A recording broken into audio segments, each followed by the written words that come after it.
সাদা সাদা কালা কালা আলহামদুলিল্লাহ আজকে কালা আর সাদা আমি পড়াটা নাও সমস্যা নাই লাইনে থাকে সমস্যা নাই আসলে আলহামদুলিল্লাহ ভিজিট ভিসা নিয়ে মানুষের অনেক প্রশ্ন তো আলহামদুলিল্লাহ আমরা যাই হোক দুবাইতে কি চলতেছে না চলতেছে জানি না আজকে আমরা কি কালা চশমা পরবো চশমাটা পরেই আমার ম্যানেজার তারেক বলতেছে চশমাটা পরে থাক আচ্ছা যাই হোক কথা হচ্ছে যেই ভিসা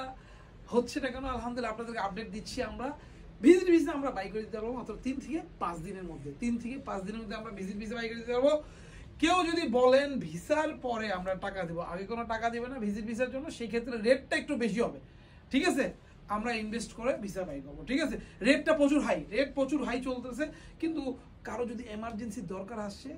দরকার হয় তাহলে আমাদের সাথে যোগাযোগ করবেন ইনশাআল্লাহ এইটা কিন্তু আগের মতো রেট নাই রেট প্রচুর হাই ঠিক আছে আর কি করার মানে একটা রাস্তা তো বাইরে হয়েছে আলহামদুলিল্লাহ ওকে তো welcome to Nural Zahid travel tourism আসসালাম